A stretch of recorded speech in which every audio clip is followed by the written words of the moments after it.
kebaktian kita hari ini adalah COVID, Christ over Virus Infection and Death. Membahas tentang COVID. COVID bukanlah suatu hal yang asing lagi buat kita. Sudah selama setahun ini, kita bersama-sama berjuang dan bertahan di masa pandemi ini. Untuk itu, saya ingin bertanya pada salah seorang yang berada di Rumjung ini. Kepada Bang Andri Marbun. Shalom, Bang. Shalom. Pertanyaannya, bisa perkenalan, Bang? Oke, shalom abang kakak teman-teman dan adik-adik sekalian. Perkenalkan, nama aku Andri Marbun, aku dari jurusan Keteknikan Pertanian Stambuk 2017. Terima kasih buat perkenalannya, Bang. Saya ingin bertanya, di saat pertama kali muncul berita tentang pandemi ini, apa hal pertama yang Abang khawatirkan? Bisa dijawab, Bang? Oke, mungkin yang pertama sekali yang aku rasakan dan bahkan aku khawatirkan, yaitu terkait dengan studi, gitu kan, yang biasanya kita offline, di dalam offline pun ketika bertatap muka, kita jarang sekali, kurang bisa mengikuti, kayak gitu, artinya kurang fokus, apalagi lah di masa pandemi yang daring, kayak gitu, kita bisa jumpa virtual, jadi yang aku khawatirkan terkait dengan studi sih, kayak gitu. Banyak teman-teman ataupun yang kita di sini yang kurang di dalam kefokusannya untuk mengikuti studi, kayak gitu. Kemudian di pelayanan juga banyak sih yang membuat pada akhirnya terkendala, kayak gitu. Namun itu semua tidak mengurangi sukacita kita ketika pun di pandemi sekarang, ya ini yang membuat kita semakin bertumbuh di dalam Tuhan, gitu sih.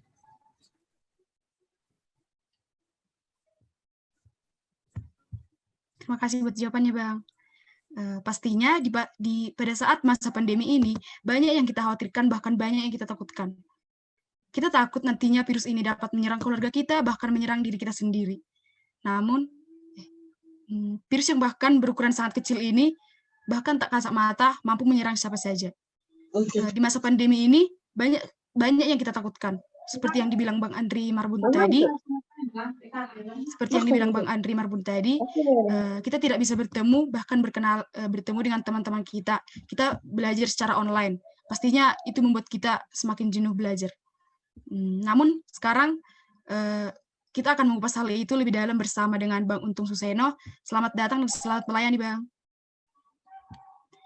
Kita lanjut acara kita. Kita akan mendengarkan kata sambutan dari Koordinator UKM KMK USU UPEP, Bang Yohanes. Silakan, Bang. Salam untuk kita semua. Shalom, Bang. Salam. Terpujilah Allah kita, Tuhan Yesus Kristus, yang masih memampukan kita untuk tetap bertahan di dalam kondisi yang seperti ini, dan bersyukur juga kepada Tuhan kita karena kebaktian kita masih tetap bisa dijalankan di masa pandemi seperti ini. Kami dari UKM KMK USU Unit Pelayanan Fakultas Pertanian ingin memberikan ucapan selamat mengikuti kebaktian untuk teman-teman semua. Jadi kami akan memberikan informasi singkat mengenai UKM KMK USU Unit Pelayanan Fakultas Pertanian. Jadi UKM KMK USU Unit Pelayanan Fakultas Pertanian adalah satu UKM resmi yang berada di bawah rektorat, di mana kita bergerak di dalam bidang pembinaan mental dan juga spiritualitas gitu. Dan visi UKM KMK USU adalah menghasilkan sarjana pertanian yang takut akan Tuhan dan bermisi dengan misi penginjilan, pembinaan, pelipat gandaan, dan pengutusan.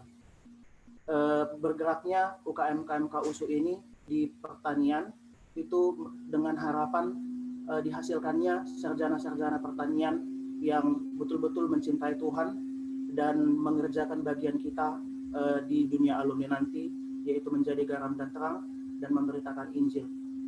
Dan untuk kebaktian ini, kebaktian yang diadakan oleh UKM KMK USU ini sebenarnya bukan hanya kebaktian yang beranggotakan KMK USU kayak gitu, KMK UP UPFP, tetapi juga seluruh masyarakat pertanian, baik itu yang mengikuti organisasi KMK ataupun tidak.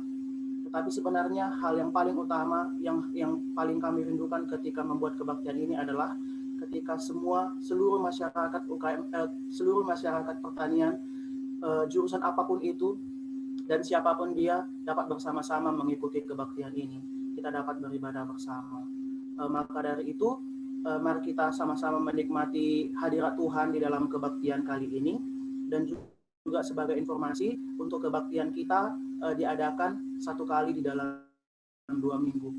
Jadi untuk kebaktian-kebaktian selanjutnya sangat diharapkan untuk kehadiran abang kakak dan teman-teman serta adik-adik untuk kebaktian kita selanjutnya. Akhir kata saya ucapkan terima kasih. Terima kasih sudah memberikan kata sambutan, Bang. Kita kembali lagi bertemu dengan saudara sekasih dalam nama Tuhan Yesus. Walaupun kita saat ini dibatasi oleh jarak, namun tidak mematahkan semangat kita untuk dapat memuji Tuhan. Ini semua bukan karena kekuatan kita ataupun kehebatan kita, namun karena kasih Tuhan yang senantiasa melawat kita. Kita boleh bertemu secara virtual karena kasih Tuhan tetap berada dalam dan dapat kita rasakan. Oleh karena itu, untuk membangkitkan semangat kita bernyanyi, satukanlah hati kami.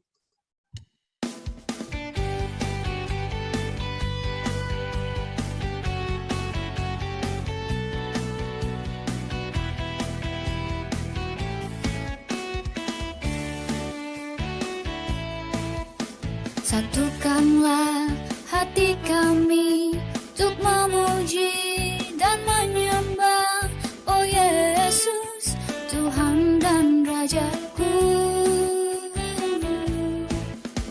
Eratkanlah tali kasih di antara kami semua, oh Yesus, Tuhan dan Rajaku. Bergandengan tangan dalam satu kasih, bergandengan tangan dalam satu iman, saling mengasihi di antara kami, keluarga kerajaan Allah.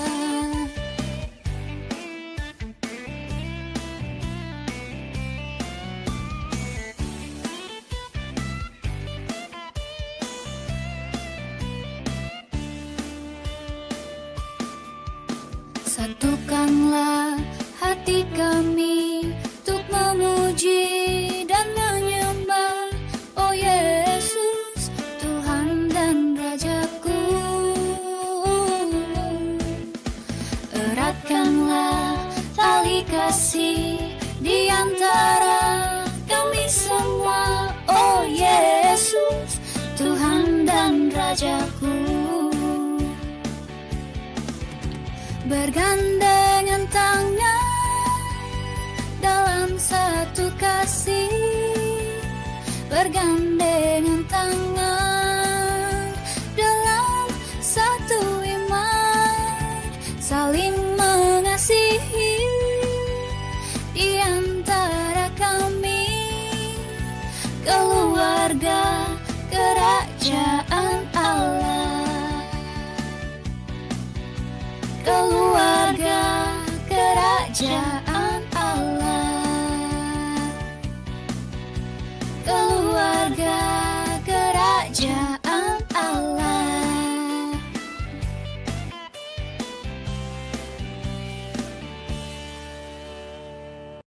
Kita serahkan ibadah kita ini ke dalam tangan Tuhan, kita bersatu dalam doa. Sungguh kami bersyukur Tuhan atas segala cinta kasih dan perlindungan-Mu hingga pada saat ini kami dapat melakukan kebaktian kami. Tuhan Yesus, sekarang kami melakukan kebaktian. Kami memohon Engkau berada di tengah-tengah kami. Engkau memberkati setiap pelayanan kami. Kami berserah ke dalam tangan-Mu agar Engkau memberikan berkat dan hikmat-Mu kepada hamba-Mu yang akan memberitakan kebenaran firman-Mu. Engkau berkati dia, Engkau berikan kekuatan dalam setiap pelayanannya. Kami serahkan kebaktian kami hari ini kepadamu. Dalam kasih setiamu kami berdoa. Amin. Kita akan membaca firman Tuhan dalam Mazmur 148 ayat 13-14. Kita dapat bersama-sama membuka Alkitab kita dan saya akan membacakannya.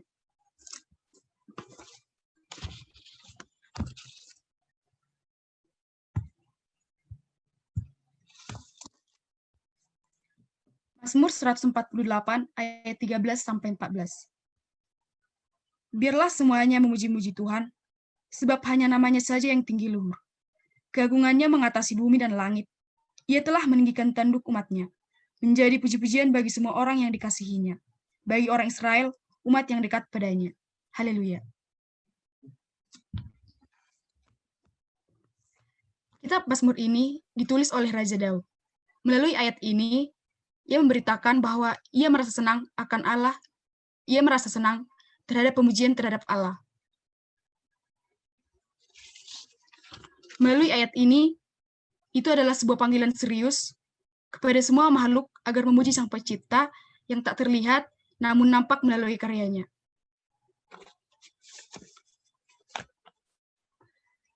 Mengapa semua orang ini harus memuji nama Tuhan? Yaitu karena hanya namanya saja yang tinggi luhur dan layak dipuji. Dan karena segenap ciptaan Tuhan, terlebih kita sebagai manusia, kita telah mengalami kasih dan penebusan Allah. Segala karya penciptaannya hingga penebusan Allah kepada manusia adalah bukti dan alasan bagi kita untuk tetap memuji Allah.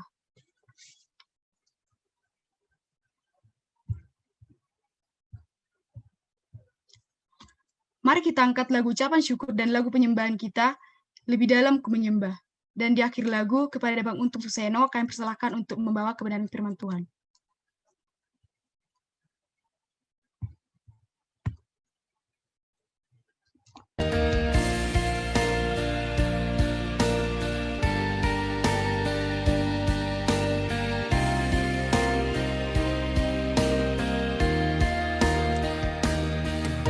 Sungguh besar setiamu,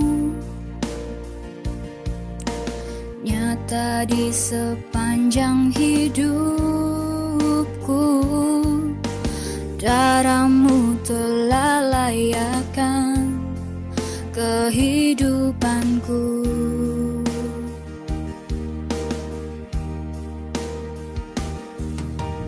Tiada kata yang bisa lukiskan indahnya Kau Tuhan. Bagimu segala pujian dan kemuliaan. Ku tinggikan Engkau Tuhan, melebihi segalanya, lebih dalam ku menyembah dalam roh dan kebenaran selamanya.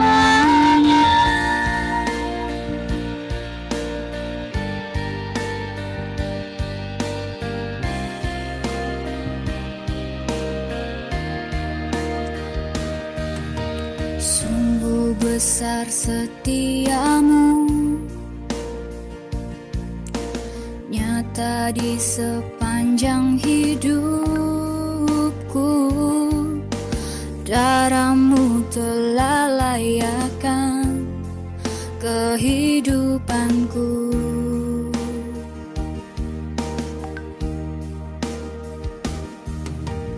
Tiada kata yang bisa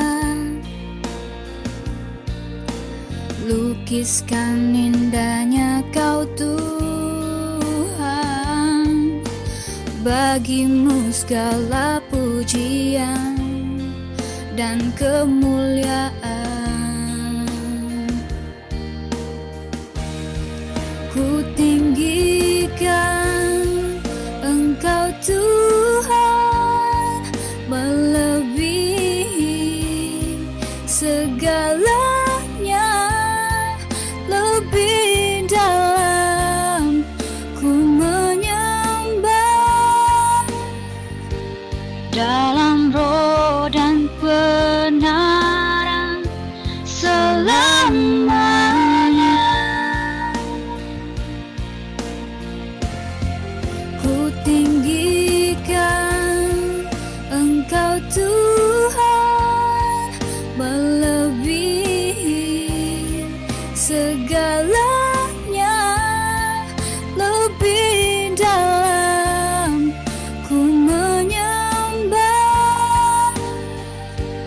dalam roh dan kebenaran selamanya.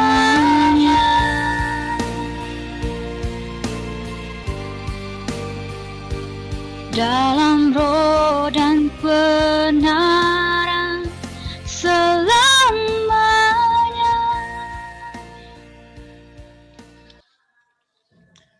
Baik, mari kita ambil waktu untuk kita berdoa. Tuhan yang kami kenal di dalam nama Tuhan Yesus, kami sungguh bersyukur sebab hari ini menjadi pertemuan kami yang pertama di dalam ibadah kami bersama KMK, adik-adik kami dari UP Pertanian. Tuhan, Engkau kiranya menolong kami memahami bahwa Engkau berkuasa atas segala sesuatu, bahkan berkuasa atas musuh kami yang paling kami takuti, yaitu kematian. Engkau sudah bangkit dari kematian itu, dan Engkau menang. Dan dalam kemenangan itulah kami dipersatukan denganmu. Kami adalah para pemenang. Kami mau belajar firman Tuhan. Tuhan tolong kami untuk menundukkan pikiran kami, sehingga kami bersungguh-sungguh dengan Tuhan, menggunakan waktu ini dengan bijaksana. Ajarilah kami Tuhan, sebab hanya di dalam nama Tuhan Yesus kami berdoa. Amin. Baik, selamat siang teman-teman yang dikasihi oleh Tuhan. Saya senang bersama dengan kalian siang hari ini, dan saya sapa kalian dengan salam kita, salam. Jadi saya diminta untuk menyampaikan materi, judulnya itu, temanya itu adalah COVID ya. Nah, ini sesuatu yang menarik ya, karena kita sedang dalam suasana itu. Dan itu dipahami sebagai crisis infection and death. Jadi ini adalah bicara tentang Yesus itu lebih atau mengatasi segala virus, infeksi, bahkan kematian. Nah, ini yang akan menjadi bahan untuk PA kita siang hari ini. Di tempat saya hujan dan petir itu kencang sekali. Saya nggak tahu di tempat kalian apakah juga demikian. Makanya saya pakai headset karena nggak dengar apa yang kalian bicarakan tadi. Ya, kita lanjut ya. Jadi apa sebetulnya itu yang menjadi pokok bahasan kita? Sebelum kita bicara, kita lihat dulu apa yang ditulis Paulus dalam 1 Korintus pasal yang ke-15 ayat 55 sampai 57. Nah, kalau saudara itu bisa melihat di layar, ayo kita baca sama-sama apa yang ditulis Paulus di dalam 1 Korintus pasal 15 itu. Saya hitung, kita baca ya, suaranya dibuka ya. 1, 2, 3. Hai maut, di manakah kemenanganmu? Hai maut, di manakah sengatmu? Sengat maut ialah dosa, dosa ialah hukum Taurat. Tetapi syukur kepada Allah yang telah memberikan kepada kita kemenangan oleh Yesus Kristus Tuhan kita. Nah, itu ayat yang akan mengantarkan kita pada perenungan kita siang hari ini mengenai crisis over viruses, bahkan infection, bahkan juga kematian. Jadi begini, apa sebetulnya yang terjadi dengan hidup ini? Masih banyak kawan kita yang masuk sehingga saya harus mengadmit mereka. Jadi begitu saya mau klik materi, kawan kita yang lain masuk ya. Jadi materi saya nggak keluar jadinya. Oke, saya ajak kalian lihat. Balik kita ke materi ya. Jadi perhatikan itu yang saya tulis di awal. Manusia itu memiliki kerinduan untuk hidup lebih lama. Nah, saya hampir yakin 100% bahwa tidak ada di antara kita yang tidak punya kerinduan untuk hidup lebih lama. untuk hidup lebih panjang atau panjang umur. Bahkan kalau bisa kita itu tidak perlu mengenal adanya kematian. Dan itu bukan hanya saudara dan saya, tetapi semua orang apapun suku, agama, dan rasnya, maka mereka itu merindukan untuk hidup lebih lama, maunya panjang umur, dan bila perlu tidak mati sekalian. Kalau begitu, ada satu fakta yang menarik. Faktanya adalah kematian itu menjadi musuh universal, musuh setiap umat manusia di seluruh muka bumi. Jadi tidak ada yang tidak takut dengan kematian, karena pada kenyataannya kita itu punya kerinduan yang sama untuk hidup panjang umur. Nah, berikutnya di akhir-akhir ini kecemasan akan kematian itu makin tinggi. Kenapa? Karena kita itu sedang hidup di sebuah masa yang disebut sebagai masa pandemi, yang mungkin tidak akan terjadi lagi entah 10, 20, 50 tahun yang akan datang. Jadi kita sedang hidup di masa yang sulit sekali, masa pandemi, di mana setiap orang itu takut karena virus ini bukan hanya menyakiti, tapi bisa membawa orang yang terjangkit kepada kematian. Nah, sehingga apa yang menjadi musuh tadi seolah-olah sekarang berhadapan-hadapan satu lawan satu. Antara kita berhadapan langsung dengan virus yang tidak kelihatan itu. Dan setiap orang di seluruh muka bumi akhirnya mengalami kecemasan akan kehidupannya masing-masing. Tapi sebetulnya apa itu kematian?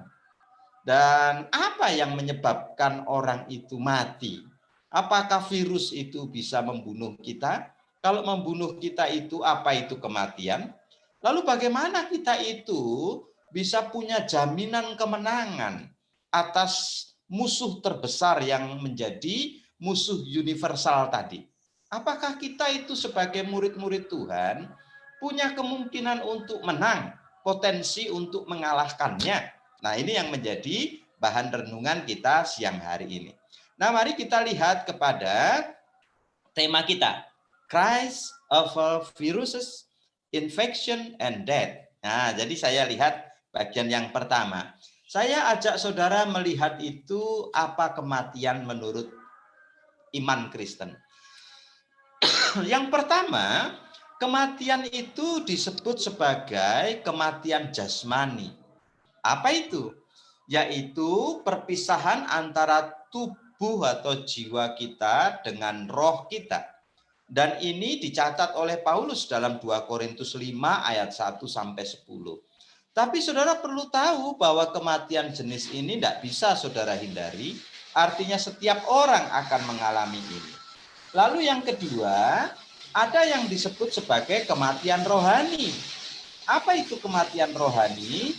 Yaitu perpisahan roh manusia dengan roh Allah. Nah, ini disebut di dalam Efesus pasal yang kedua ayat 1 sampai ayat yang ketiga. Sehingga ini juga menjadi musuh setiap orang. Bahwa setiap orang di hadapan Allah itu mati secara rohani. Lalu yang ketiga, ada yang disebut dengan kematian kekal. Jadi ada 3 jenis kematian. Lalu apa itu kematian kekal?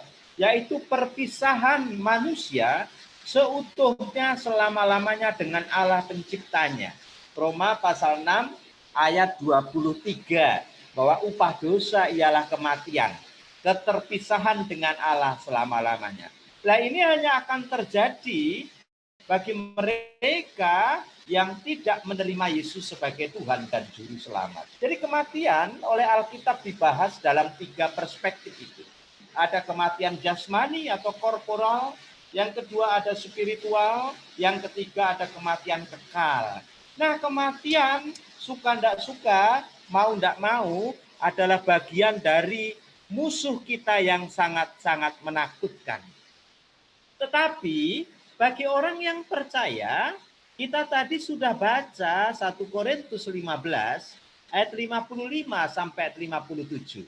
Ya, saudara tahu, sejak kejatuhan manusia dalam dosa Adam dan Hawa, lalu Allah berinisiatif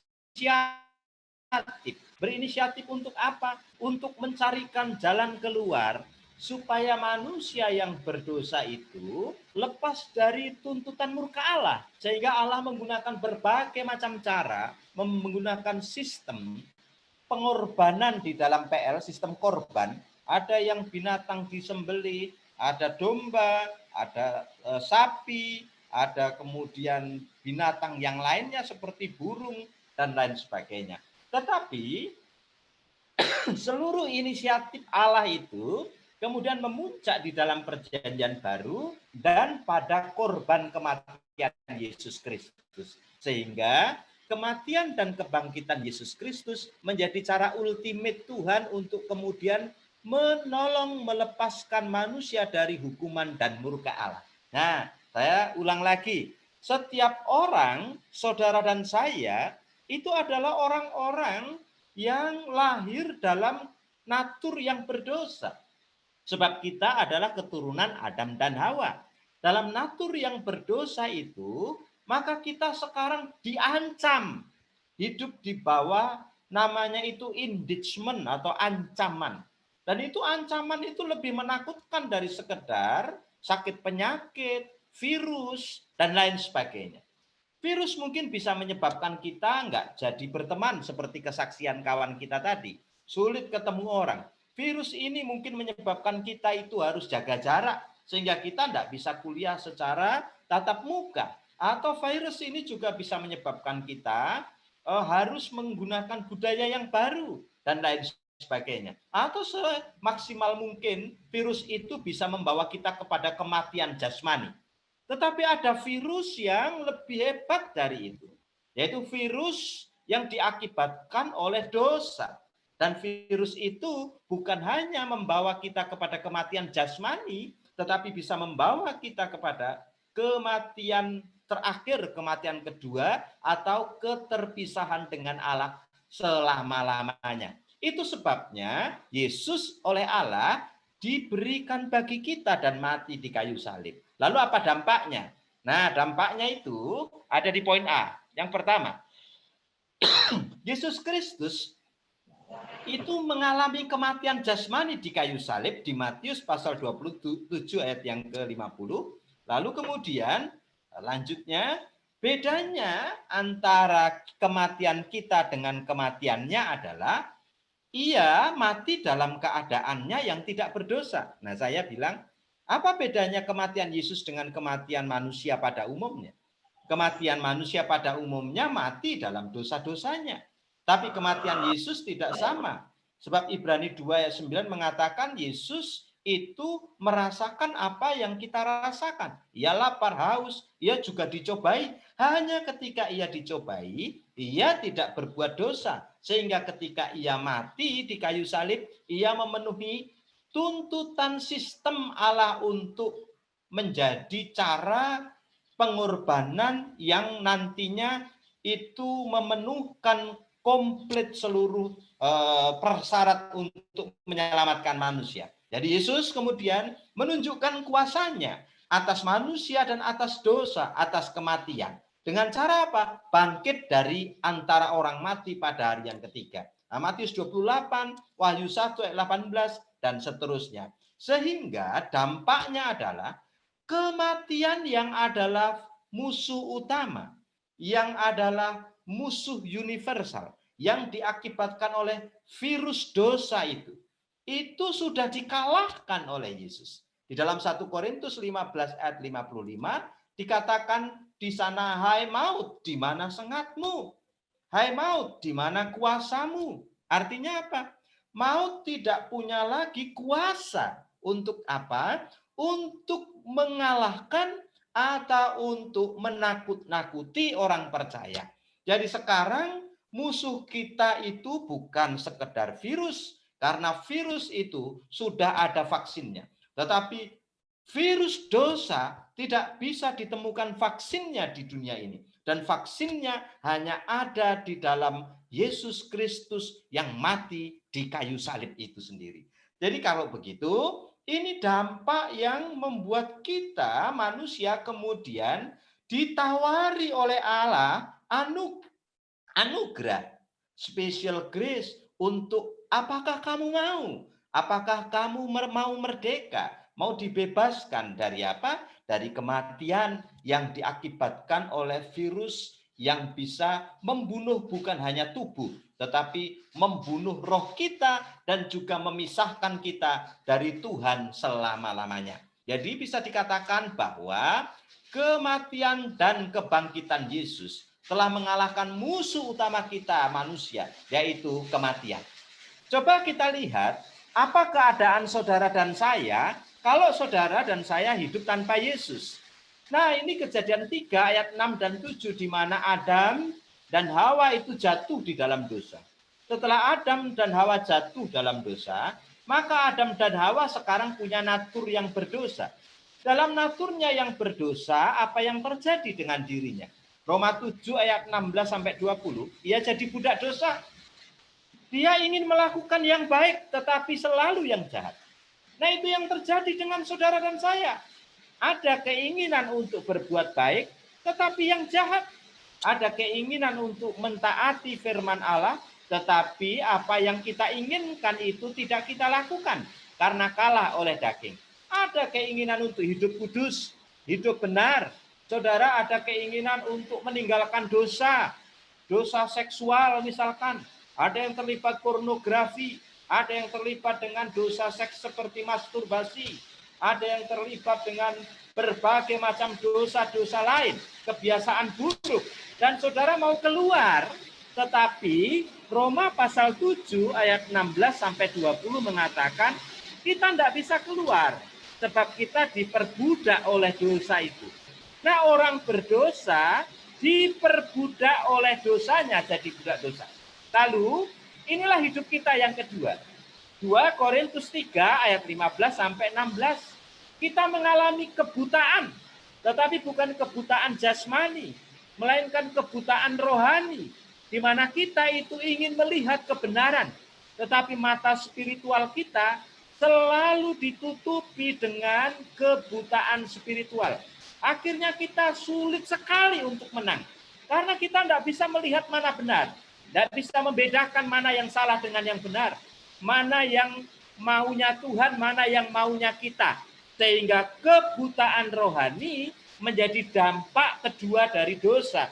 Setiap orang budak dosa, setiap orang buta rohani. Yang ketiga, Efesus 1 ayat 1. Kita sekarang bukan hanya budak dosa, buta secara rohani, tapi juga mati secara rohani.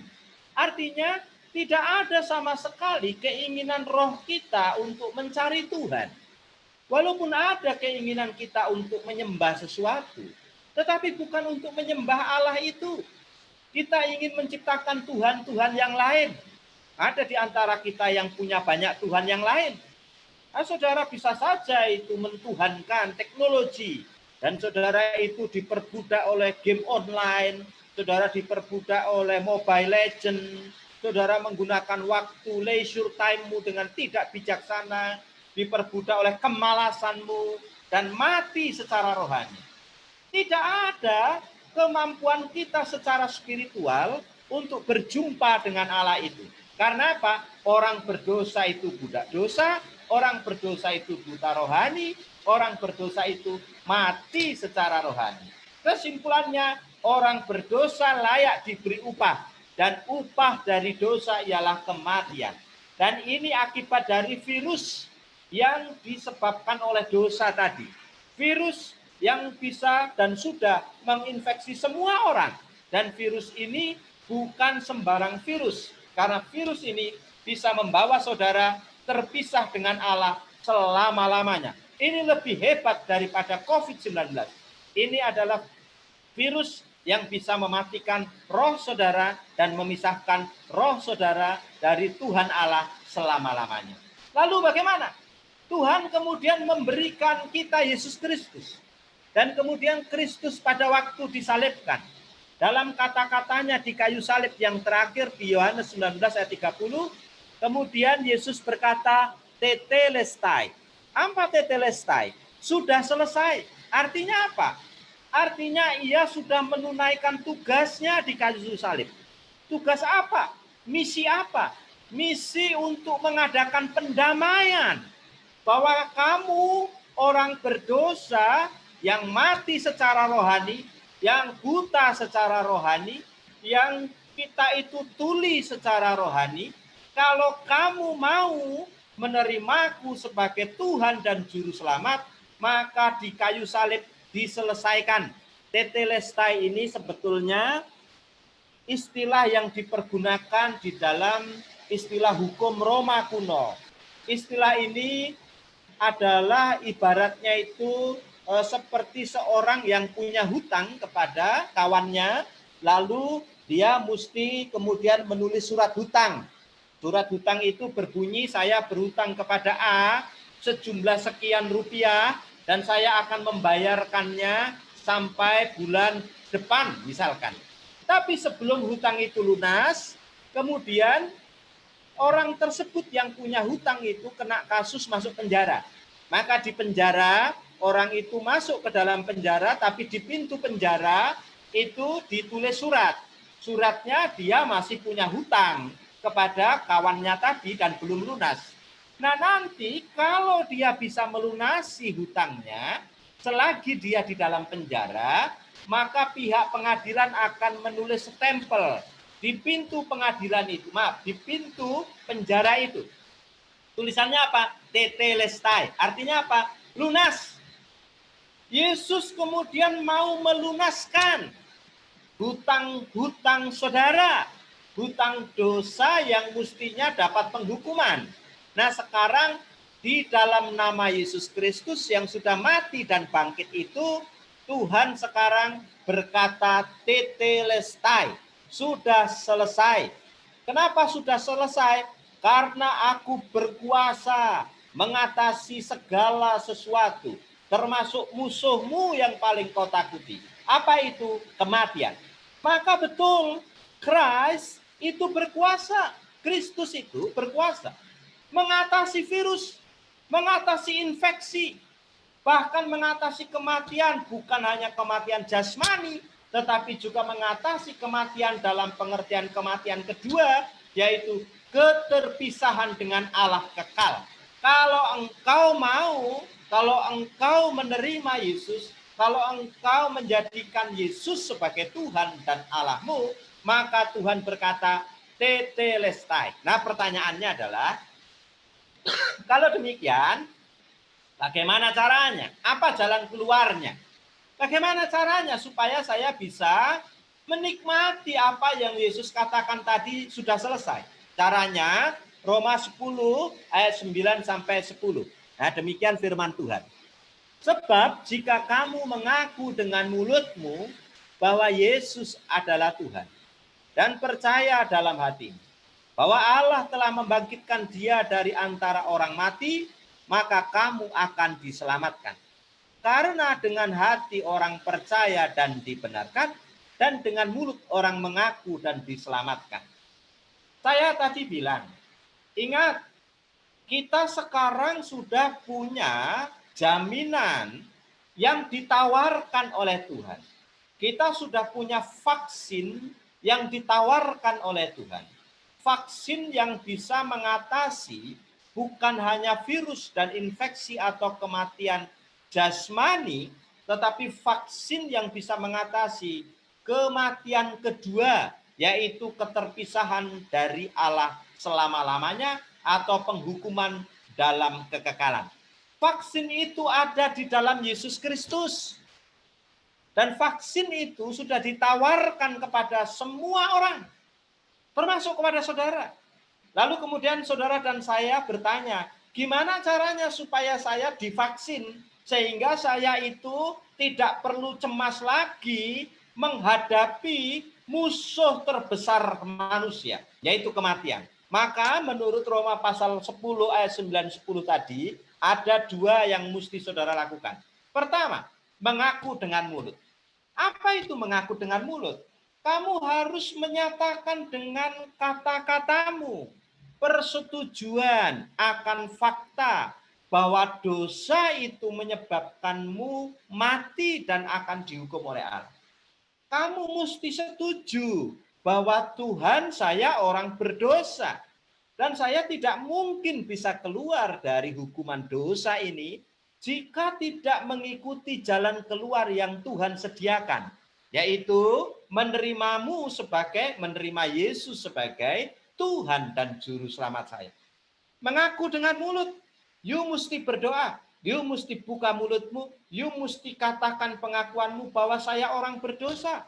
Saya ingin keluar dari kebiasaan saya, habit buruk saya. Entah kenapa saya kok tidak bisa mengalahkannya.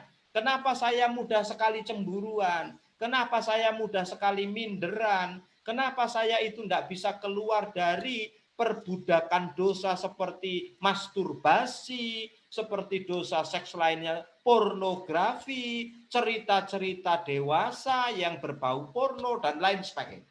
Saya ingin menang. Tapi bagaimana? You mesti ngaku dengan mulutmu. Saya berdosa Tuhan. Saya tidak bisa keluar. Jikalau engkau tidak mengeluarkan saya melalui korban anakmu Yesus Kristus, maka saya mesti mengaku di hadapan Tuhan bahwa saya orang berdosa. Itu cara yang pertama. Cara yang kedua, bukan hanya mengaku dengan mulut. Yang lebih penting adalah percaya dalam hati. Saya selalu bertanya, apa itu artinya percaya? Sebab saudara selalu salah paham ketika mendengar kata percaya. Percaya itu ada dua unsur di sana. Unsur yang pertama disebut repentance. Repentance itu apa? Pertobatan. Kalau engkau percaya dalam hati bahwa Yesus Tuhan, maka engkau menunjukkannya dengan perilakumu yang bertobat. Apa bertobat? Anda mesti mulai jijik dengan dosa. Kau mesti mulai benci dengan hidup lamamu itu. Kau mesti mulai meninggalkan hidup lamamu itu. Dan kamu mesti mulai mengalihkan hidup lamamu itu. Menuju kepada kehidupan yang baru. Nah, apa yang unsur kedua? Percaya unsur pertamanya repentance. Percaya unsur keduanya adalah perpalingan atau berpaling. Berpaling itu apa? Sekarang kamu mengambil jalan yang baru. Kamu mengambil jalur yang baru. Kalau selama ini perjalanan hidupmu menuju ke utara, kamu sekarang mesti berbalik arah menuju ke selatan, 180 derajat. Kalau selama ini kamu itu mengikuti pikiranmu, jalan hidupmu, kebiasaan lamamu yang menyebabkanmu suka dengan dosa-dosa lamamu itu, begitu percaya, engkau mesti mengalami conversion atau berpaling. Berarti you tinggalkan cara-cara itu, balik ke jalannya Tuhan 180 derajat. Jadi kalau begitu ada dua hal supaya saudara divaksin oleh Tuhan. Divaksin rohmu dengan korban Yesus di kayu salib. Sehingga engkau tidak perlu lagi mengalami kecemasan. Virus mungkin bisa menghalangi pertemanan saudara. Tidak apa-apa, ini tidak permanen. Sebentar lagi akan berlalu. Infeksi, tidak ada masalah. Sebab apa? Kapan saja kita itu kena infeksi dan sekarang sudah ada lawannya. Akan segera kita nikmati semuanya vaksinnya. Pemerintah sediakan itu. Kematian, semua orang akan menghadapi kematian. Itu pun tidak bisa kita hindari. Hanya ada satu yang saudara tidak bisa tidak. Harus kamu pikirkan. Kematian kedua. Kemana engkau pergi setelah Tuhan nanti menjemputmu? Inilah kematian kedua. Apakah engkau bersama dengan Allah? Atau engkau terpisah dengan Allah selama-lamanya? Dan engkau tidak akan mungkin bisa merdeka dari hukuman Allah kalau tidak divaksin dengan vaksin yang adalah korbannya Yesus Kristus di kayu salib. Kematian dan kebangkitan Yesus di kayu salib. Vaksinnya adalah Allah sendiri yang dalam kasihnya mencurahkan anugerahnya melalui anaknya Yesus Kristus. Kamu mesti mengaku dengan mulutmu bahwa Tuhan, aku orang berdosa. Tuhan, aku tidak bisa melepaskan diriku dari dosa-dosaku ini. Dan ancaman hukuman atas dosa-dosaku itu. Kecuali oleh pengampunan anakmu Tuhan Yesus Kristus. Dan saya mengaku dengan iman, saya menyerahkan perjalanan hidup saya mulai saat ini. Supaya Tuhan yang memimpin dan mengarahkan saya. Dan itu sebabnya kita itu sekarang berpikir, merenungkan tema, membahas tema Christ over viruses, infection, and death. Itu sebabnya kita bicara. Yesus itu mengatasi segala macam virus, infeksi, dan kematian. You tidak perlu takut lagi. You tidak perlu cemas lagi. You tidak perlu berpikir lagi. Bagaimana dengan sakit penyakit dan lain sebagainya? Sakit penyakit tidak bisa memisahkan kita dari kasih Allah. Bagaimana dengan infeksi dan lain sebagainya? Infeksi tidak bisa memisahkanmu dari kasih Allah. Bagaimana dengan kemiskinan? Penderitaan kemiskinan tidak bisa memisahkanmu dari kasih Allah. Begitu engkau mengalami kelahiran baru menerima Yesus sebagai Tuhan dan Juru Selamat, engkau mendapat garansi dan jaminan bahwa engkau akan dimerdekakan, dilepas